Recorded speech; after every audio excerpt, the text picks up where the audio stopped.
میں اکثر آپ کے سامنے ایک تاریخی نام لیتا ہوں اور وہ نام ہے نوشروان عادل کا۔ یہ ساسانی شہنشاہ تھا۔ آج اس کے بارے میں ایک اور نیا واقعہ آپ کی خدمت میں پیش کرتا ہوں۔ ایران کا بادشاہ نوشروان عادل 531 عیسوی سے 579 عیسوی تک ساسانی سلطنت کا بادشاہ رہا۔ 531 سے 579 اپنے عدل و انصاف کی وجہ سے تاریخ میں ضرب المثل بن چکا ہے۔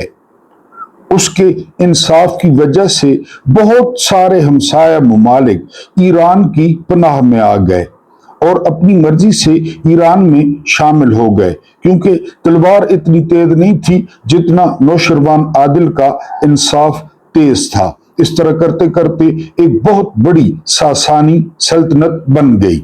جی، اس کے دور کو ایرانی تاریخ کا سنہری عہد یا دور کہا جاتا ہے۔ نوشروان عادل کا ایک قصہ جو کہ شیخ سعدی رحمت اللہ علیہ نے بیان کیا ہے۔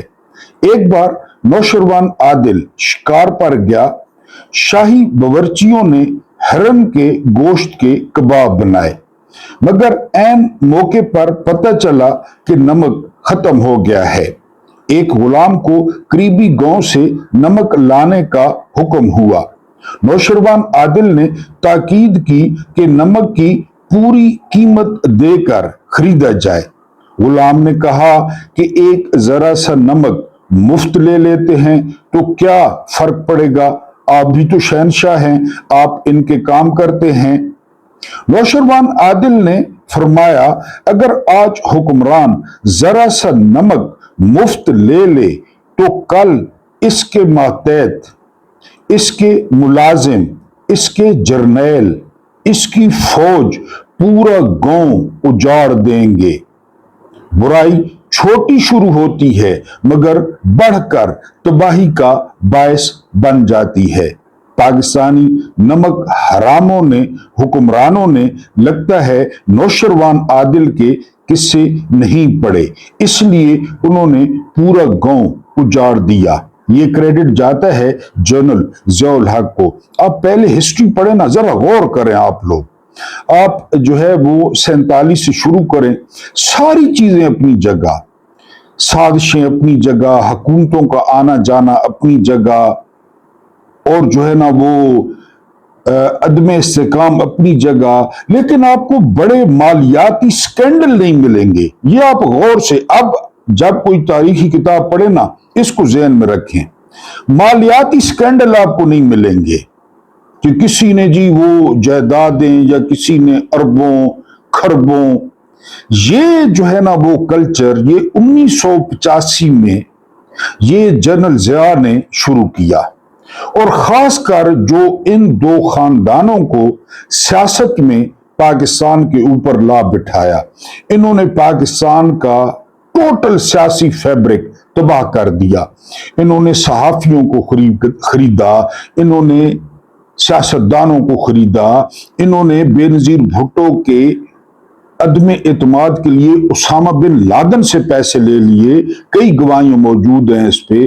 انہوں نے IJI میں بنانے میں حمید گل سے پیسے لے لیے، اور یہ سارا فیبرک جو ہے وہ تباہ ہو گیا۔ پھر یہاں کا نمک جا کر انویسٹ کیا برطانیہ میں، یہاں کا نمک لانچوں پہ بھر بھر کے لے گئے دبئی، یہاں کا نمک جو ہے وہ چارٹرڈ جہازوں میں بھر بھر کر لے گئے ابو دھابی، اسپین، آج کل باکو، جنیوا۔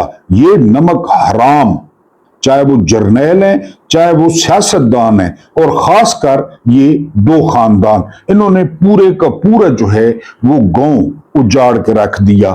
بسم اللہ الرحمن الرحیم۔ میرا نام محمود نیادی ہے، آپ کی محبتوں کا مقروض ہوں۔ آج 13 جون 2026 کی تاریخ ہے اور دن ہے ہفتے کا۔ پاکستانی معیاری وقت کے مطابق اس وقت پاکستان میں 8:15 بج رہے ہیں۔ تمام دیکھنے اور سننے والوں کو میری طرف سے ویری گڈ مارننگ اینڈ السلام علیکم ورحمۃ اللہ وبرکاتہ۔ آج آپ کے سامنے 4 مدے رکھنے ہیں۔ پہلا مدعا میں نے آپ کے سامنے رکھ دیا کہ نمک حرام حکمرانوں نے پورا گاؤں جو ہے وہ اجاڑ دیا ہے۔ دوسرا مدعا ہم نے کہ آرمی چیف CIA کا ایجنٹ ہو سکتا ہے، یہ کس نے کہا ہے، کس کو کہا ہے، اور پھر اس کی لیگسی کس طرح جاری رکھی گئی ہے، یہ مدعا آپ کے سامنے رکھنا ہے۔ تیسرا مدعا یہ ہے کہ کیا عمران خان عصر کے وقت روزہ کھول دیں گے؟ یعنی عصر وہ وقت ہوتا ہے جب روزہ بہت زیادہ جو ہے وہ بندے کو تنگ کرتا ہے۔ تنگ کرنے سے مراد ہے محسوس کرواتا ہے کہ جی میں روزے سے ہوں۔ ٹھیک ہے جی، اس پہ بات کریں گے۔ کیا عمران خان عصر کے بعد سرنڈر کر دیں گے؟ یہ راولپنڈی اسلام آباد مکمل طور پہ افواہوں کی زد میں ہے۔ اس کے بعد دفاعی بجٹ میں 17% اضافہ کر دیا گیا ہے۔ 17%۔ میں نے تجویز دی تھی کہ جو پینشن ہے اور جو تنخواہ ہے وہ 17ویں گریڈ سے اوپر کی نہ بڑھائی جائے، نیچے زیادہ بڑھائی جائے، لیکن ہماری کون سنتا ہے؟ یہاں پہ عقل والی بات کون سنتا ہے؟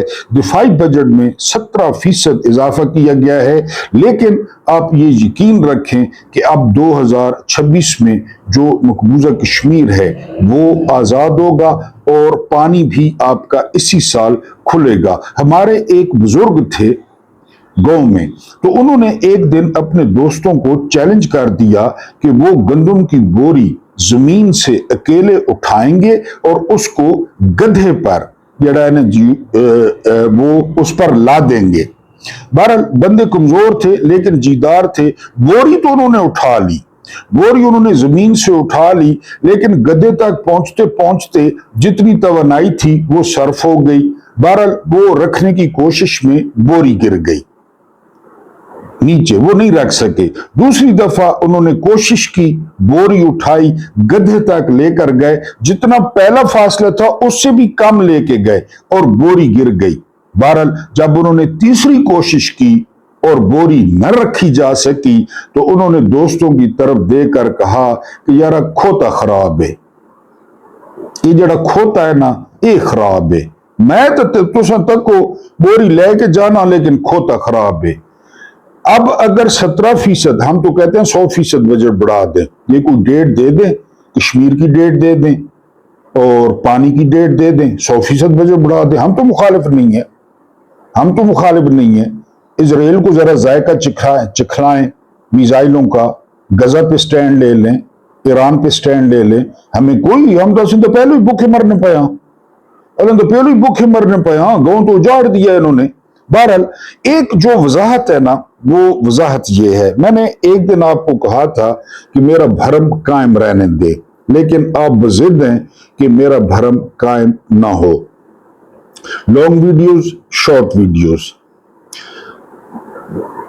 شروع سے یہ رہا ہے ذہن میں کہ کچھ نیا دیا جائے۔ ہر ویلاگر مرچ مسالہ لگا کر اور جو ہے نا وہ خبریں وہ رپورٹ کر رہا ہے۔ میں نے ذرا مختلف انداز اپنایا، ویڈیو چلی گئی 35 منٹ پہ، 30 منٹ پہ۔ اب اس کا مجھے فائدہ کیا ہوا؟ یہ میں کیوں کرتا ہوں؟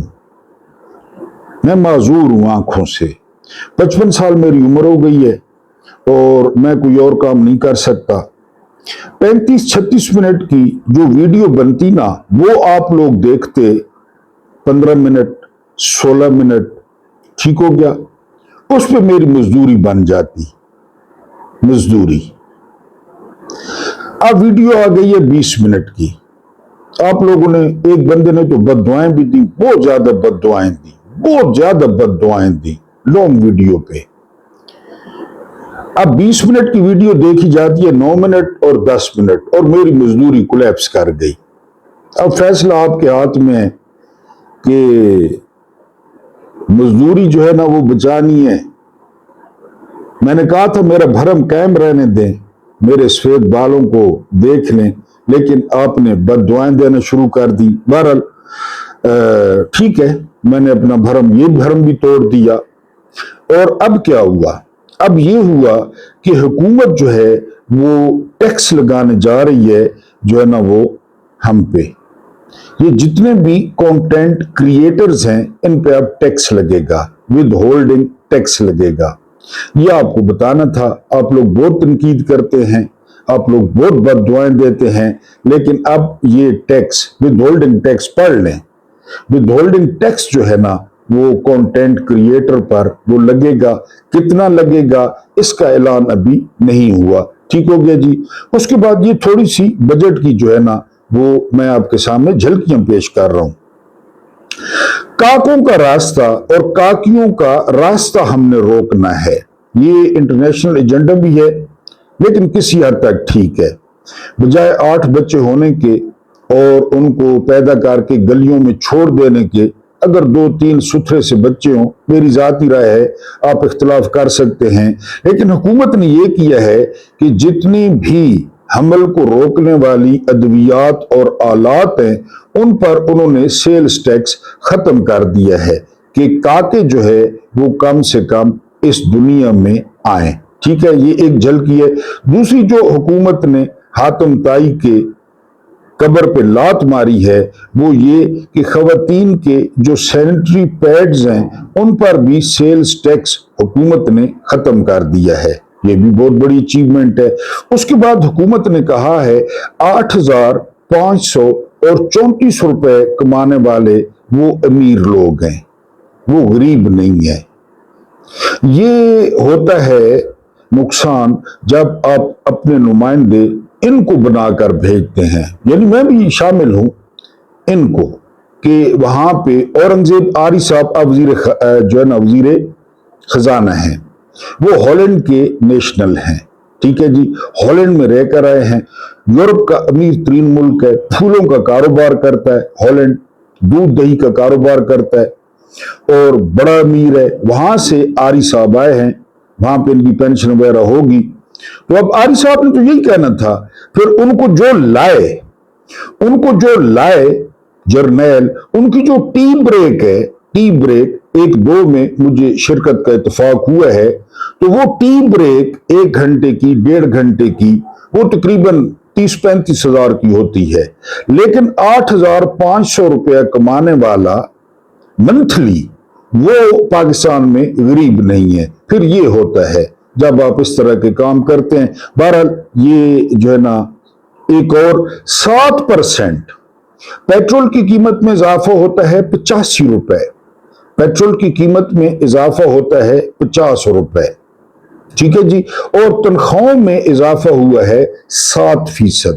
100 روپے کے پیچھے آپ کو 7 روپے ملیں گے۔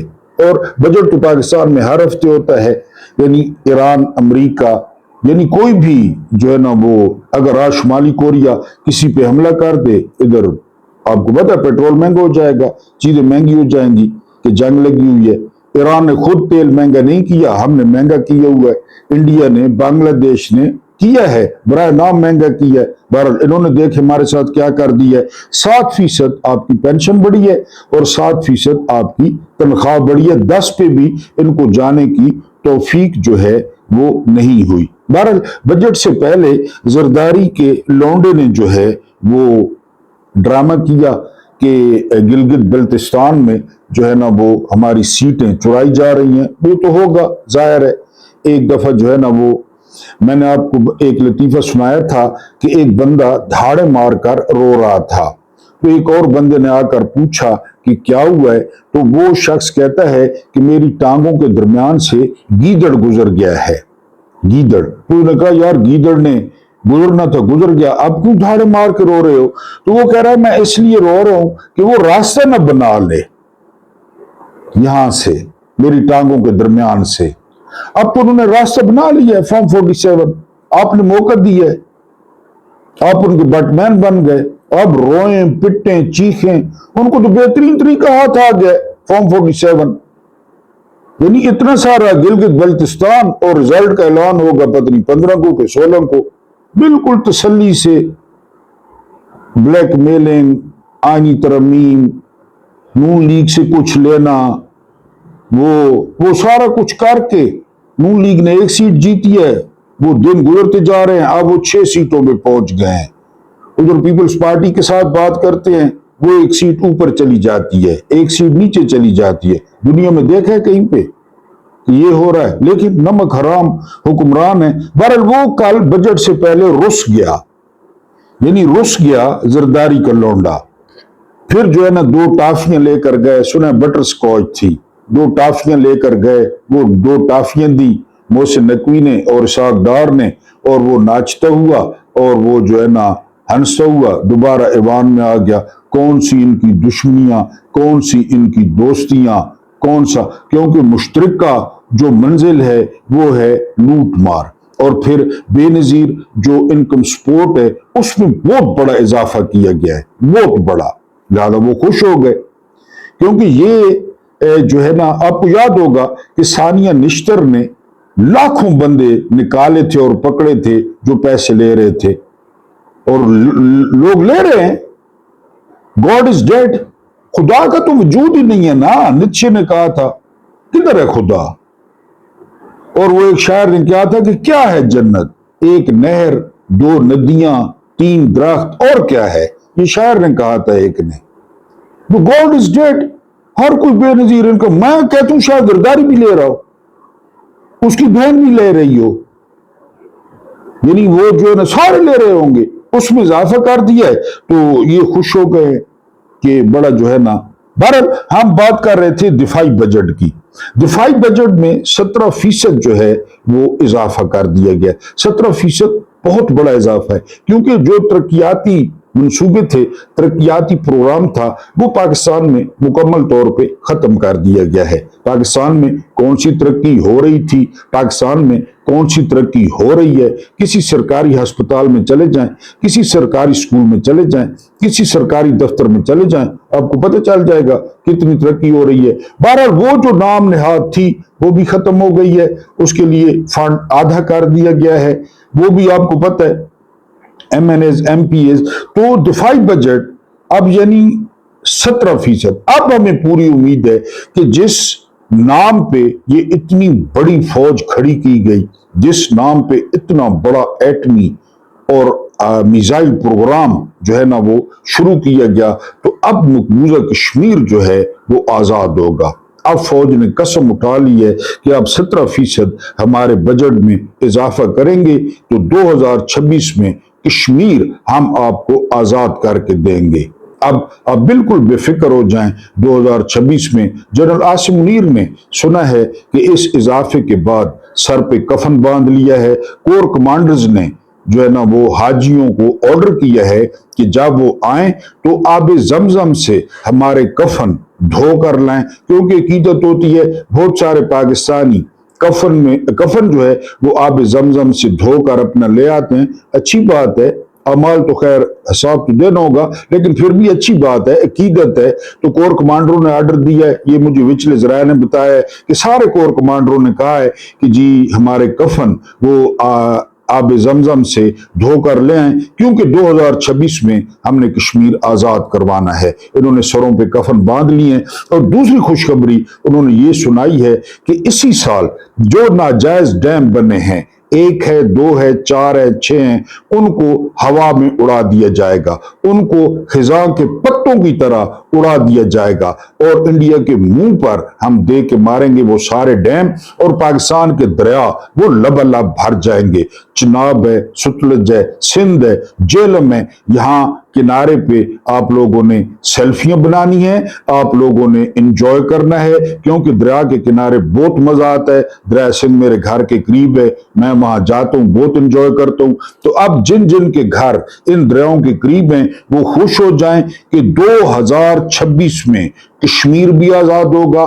آپ بارہمولہ جا کے دیکھیں گے، آپ اننت ناگ، اسلام آباد جا کر دیکھیں گے اپنی آنکھوں سے، آپ شوپیاں یا شوپیاں اپنی آنکھوں سے دیکھیں گے، آپ شری نگر اپنی آنکھوں سے دیکھیں گے، آپ جو درگاہ حضرت بل ہے وہاں پہ جا کے آپ نوافل پڑھیں گے، کیونکہ انہوں نے کفنوں کا آرڈر دے دیا ہے۔ اور کفنوں کا آرڈر بھی انہوں نے، وہ میرا خیال ہے 21 گز ہوتا ہے، مجھے پتہ نہیں ہے، اگر آپ کو پتہ ہے تو بتا دیں۔